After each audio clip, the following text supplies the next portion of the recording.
Hello दोस्तों, exam preparation YouTube channel पे आपका स्वागत है। जो राजस्थान जीके की पिछली वीडियो थी जिसके अंदर हमने सभ्यता को पढ़ा था, सभ्यता के अंदर हमने एक वीडियो के अंदर कालीबंगा सभ्यता और दूसरी वीडियो के अंदर आहड़ की सभ्यता को कंप्लीट कर लिया था। आज की इस वीडियो के अंदर हम पढ़ेंगे बेराट की सभ्यता के बारे में। बेराट की सभ्यता की सभी जानकारी विस्तार पूर्वक इस वीडियो के अंदर हम पढ़ेंगे। तो चलिए स्टार्ट करते हैं बेराट की सभ्यता। तो सबसे पहले आपको पता होना चाहिए कि ये जो बेराट की सभ्यता है ये कहाँ पर स्थित है। तो बेराट की सभ्यता है जयपुर के अंदर स्थित है।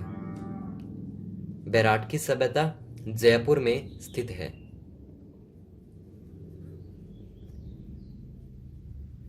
जयपुर में स्थित है। और ये जो बेराट है, पहले बेराट को पहले विराट नगर के नाम से जाना जाता था। विराट नगर के नाम से जाना जाता था।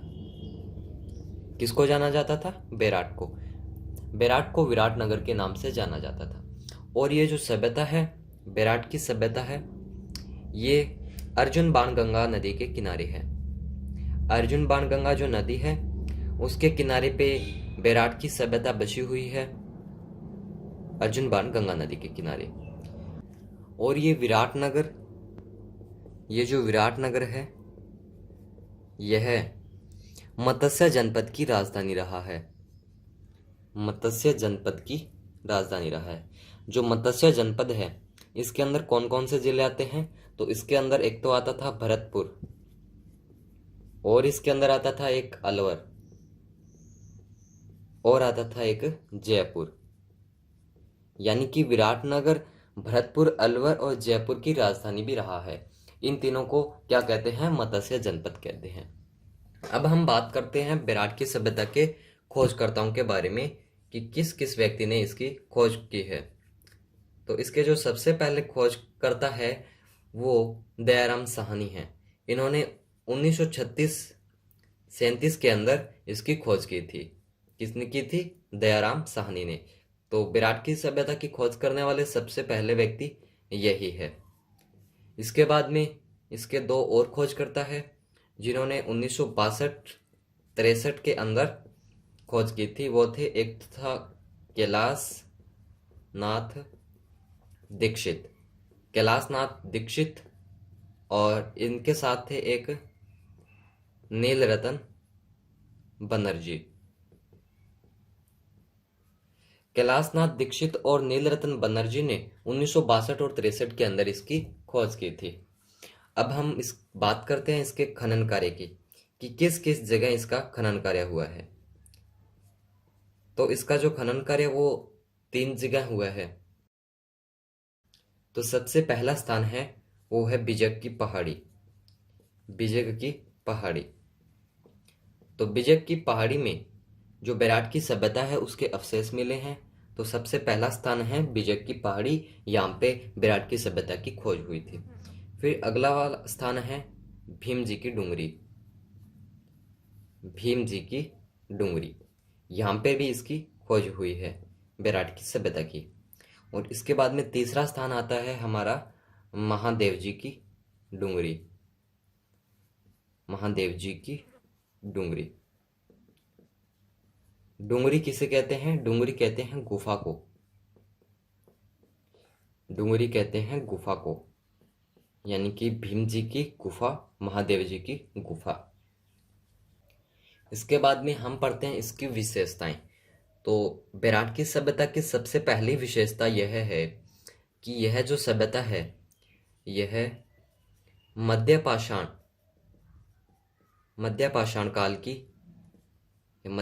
काल के बारे में जानकारी देती है, के बारे में जानकारी मिलती है।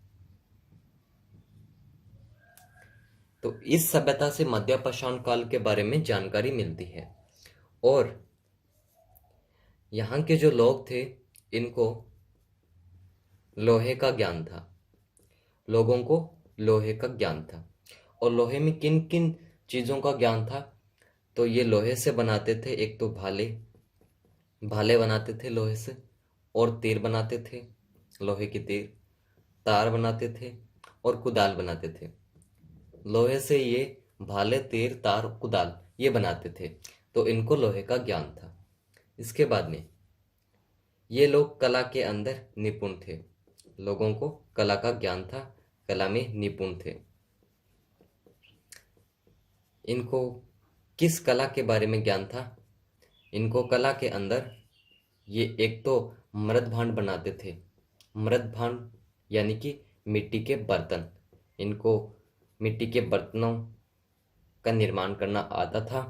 और ये जो बर्तन बनाते थे, मृद भांड बनाते थे, ये कैसे बनाते थे, किस चीज से बनाते थे? तो ये बनाते थे एक तो कच्ची मिट्टी से। कच्ची मिट्टी से बर्तन बनाते थे। तो यहाँ पर इस सभ्यता के अंदर, बेराट की सभ्यता के अंदर कच्ची मिट्टी के बने मृद भांड मिले हैं। ठीक है। तो बेराट की सभ्यता के अंदर मृद भांड कैसे मिले हैं? तो वो मिले हैं कच्ची मिट्टी के बने हुए। और इन मृद भांडों की क्या विशेषता थी? तो ये जो यहाँ पर मृद भांड मिले हैं, ये काले और लाल रंग के मिले हैं। काले और लाल रंग के मिले हैं।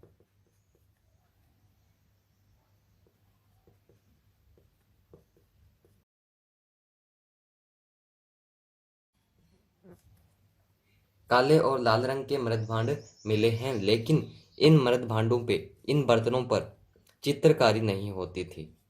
चित्रकारी नहीं होती थी। तो चित्रकारी नहीं होने के कारण ये जो मृद भांड है, ये आहड़ सभ्यता से अलग है। आहड़ सभ्यता से अलग है।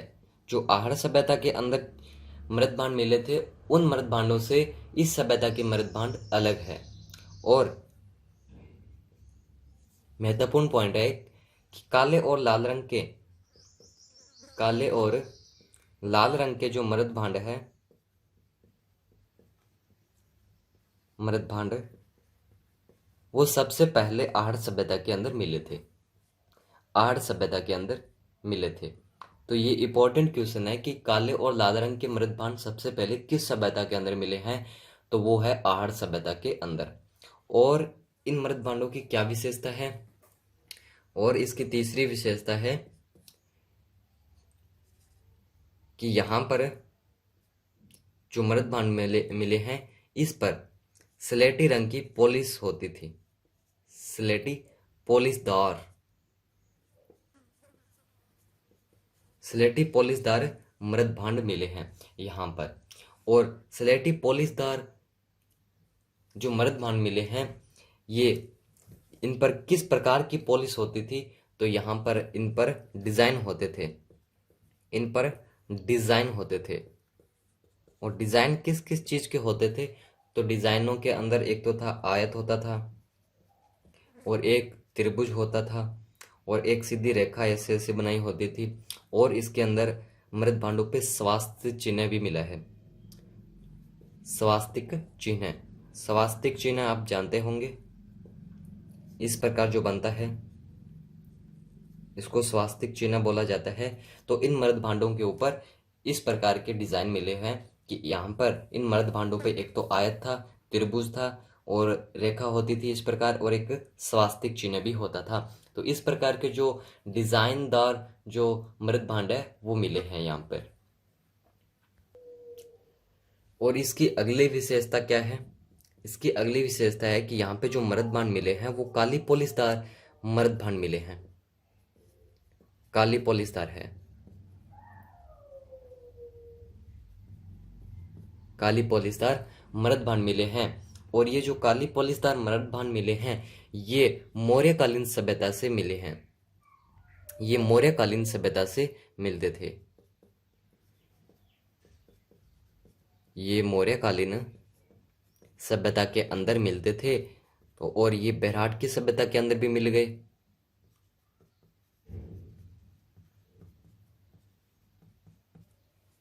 तो इससे क्या पता चला? तो इससे पता चला कि यह मौर्यकालीन सभ्यता के ही प्रमाण हैं। मौर्यकालीन सभ्यता के प्रमाण हैं।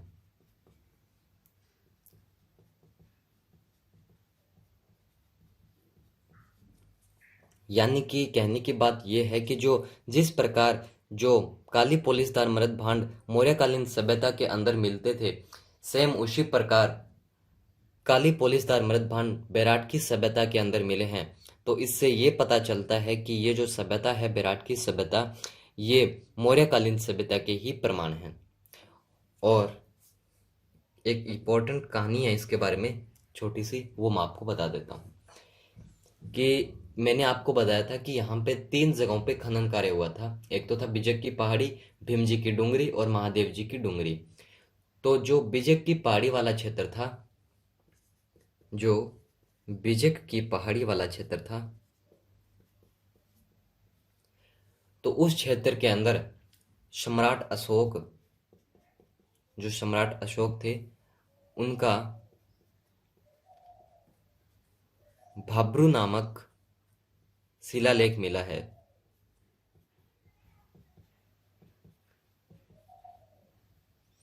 तो इससे एक यही प्रश्न बनता है कि बेराट की सभ्यता के अंदर अशोक का कौन सा शिलालेख मिला है। तो वो भाब्रू नामक शिलालेख मिला है। और इस भाब्रू नामक शिलालेख पे जो लिपि होती थी वो ब्राह्मी लिपि होती थी। ब्राह्मी लिपि में ये जो शिलालेख मिला है। और ये जो शिलालेख था, इसको किसने खुदवाया? तो इसको एक अंग्रेज था, अंग्रेज का नाम था बरट। अंग्रेज बरट ने इसको खुदवाया था।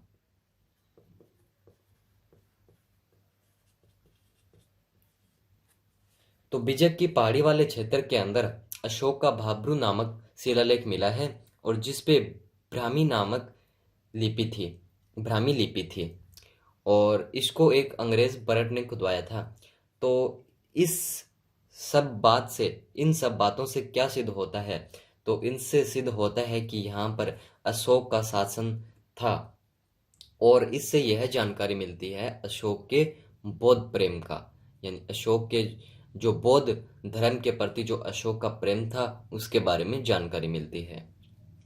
तो अशोक के बौद्ध प्रेम का किससे जानकारी मिलती है?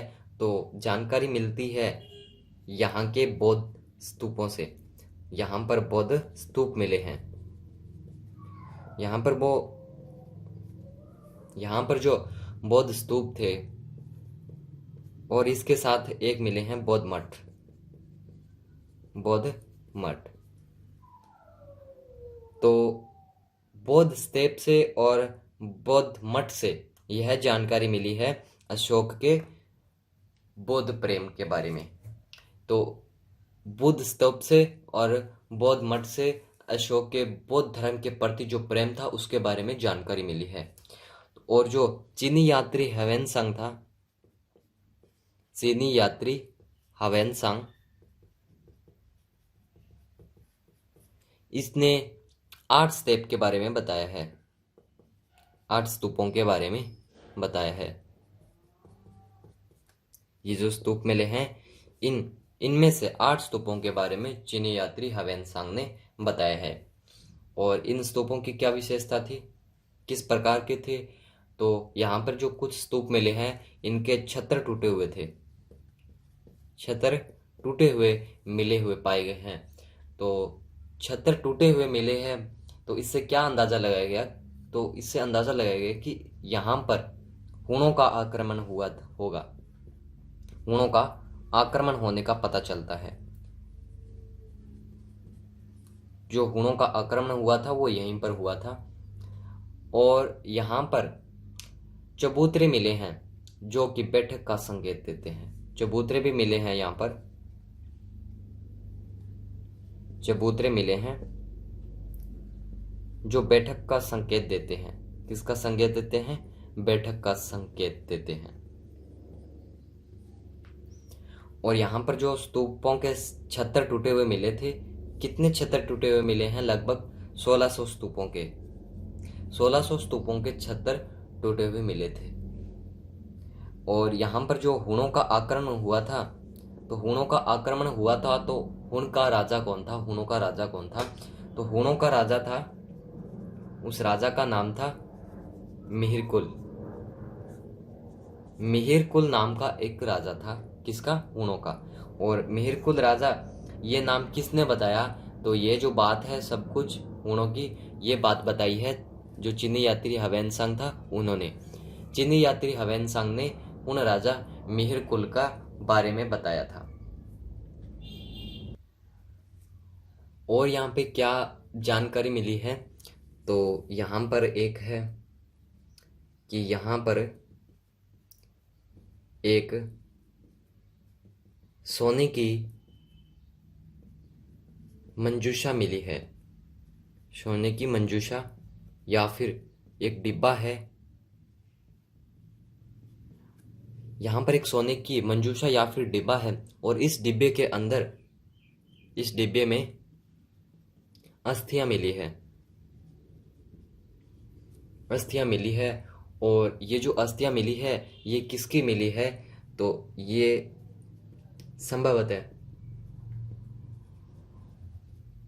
संभवतः भगवान बुद्ध की मिली है।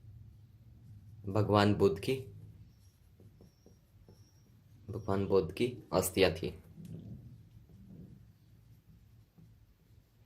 तो यहाँ पर एक सोने की मंजूषा या फिर डिब्बा मिला है जिसके अंदर अस्थियां थी और वो अस्थियां संभवतः भगवान बुद्ध की अस्थियां ही थी। और जो विराटनगर था, विराटनगर का जो विराटनगर था उसका उल्लेख महाभारत के अंदर मिला है। महाभारत में विराटनगर का उल्लेख मिला है। विराटनगर का उल्लेख महाभारत के अंदर मिला है।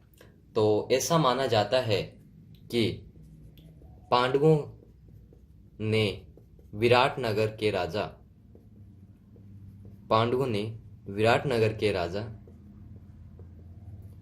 के यहाँ पर कुछ दिन बिताए थे। विराटनगर का उल्लेख महाभारत के अंदर मिलता है, जिससे ऐसा माना जाता है कि पांडवों ने विराटनगर के राजा के यहाँ पर कुछ दिन बिताए थे। और इस सभ्यता के अंदर यहाँ पर मुगल काल के साक्ष्य मिले हैं। मुगल काल के साक्ष्य मिले हैं। तो मुगल काल के कौन कौन से साक्ष्य मिले हैं, तो यहाँ पर शाहजहां और जहांगीर के समय की एक तांबे की सिक्कों की टकसाल मिली है। किसके समय की? शाहजहां और जहांगीर के समय की। जहांगीर के समय की एक तांबे की सिक्कों की टकसाल मिली है। और एक सराय तथा एक मुगलों का ध्वज भी मिला है साथ में। और क्या मिला है? एक मिला है सराय और एक मुगलों का ध्वज, झंडा, मुगलों का ध्वज भी मिला है। तो यहाँ पर एक सराय और एक मुगलों का ध्वज मिला है, जिससे कि यह पता चलता है कि अकबर के यहाँ पर अजमेर जाते समय ठहरने का संकेत देते हैं। जब अकबर अजमेर जाता था तो यहाँ पर अकबर ठहरा करता था। तो अजमेर जाते समय अकबर के ठहरने का संकेत यहाँ पर मिलता है। और यहाँ पर सिक्के कैसे मिलते हैं, तो मैं आपको सिक्कों के बारे में बताता हूँ। तो यहाँ पर पंचमार का सिक्के मिलते थे। तो ये जो सिक्के होते थे ये किसके बने होते थे, तो ये सिक्के चांदी के बने हुए होते थे। और इन सिक्कों पर क्या होता था, तो ये सिक्के एक रुई से बंधे हुए कपड़े के अंदर होते थे। रुई से बंधे हुए कपड़े में मिले थे। तो ये सिक्के एक रुई के बंधे हुए कपड़े के अंदर मिले थे। तो इस बात से यह पता चलता है कि इन लोगों को, जो बेराट की सभ्यता के लोग थे, इन लोगों को, इनको कपड़े बनाने का ज्ञान होता था। कपड़े बनाने का ज्ञान होता था। तो ये जो लोग थे ये रुई से कपड़ा बनाते थे, तो यानी कि इनको कपड़े बनाने का ज्ञान था। तो इस प्रकार हमने जो बेराट की सभ्यता है उसको कंप्लीटली कर दिया है, फिनिश कर दिया है। हमने इसको विस्तार पूर्वक जान लिया है, जो भी इसकी विशेषता थी, जो भी इसकी खासियत थी, और इससे जुड़ी जो इतिहास से जुड़ी जो कहानी थी वो भी मैंने आपको बता दिया है। मुगल काल के बारे में बता दिया है, जो महाभारत से जुड़ी हुई थी कहानी वो भी मैंने बता दी है, और साथ में जो सम्राट अशोक की कहानी थी वो भी मैंने आपको बता दी है। तो ये जो बेराट की सभ्यता है इन सभी बातों से जुड़ी हुई थी। तो किस प्रकार जुड़ी हुई होती थी ये सभ्यता, तो ये मैंने आपको बता दिया है। तो अगली वीडियो के अंदर हम नई सभ्यता की शुरुआत करेंगे, जिसका नाम है बागोरी की सभ्यता, जो भीलवाड़ा के अंदर स्थित है। तो अगली वीडियो के अंदर हम बागोरी की सभ्यता की शुरुआत करेंगे। जिसको भी बागोरी की सभ्यता के बारे में जानकारी नहीं है तो उसके लिए अगली वीडियो बहुत ही ज़्यादा इम्पोर्टेंट होने वाली है। तो अगली वीडियो देखना ना भूलें।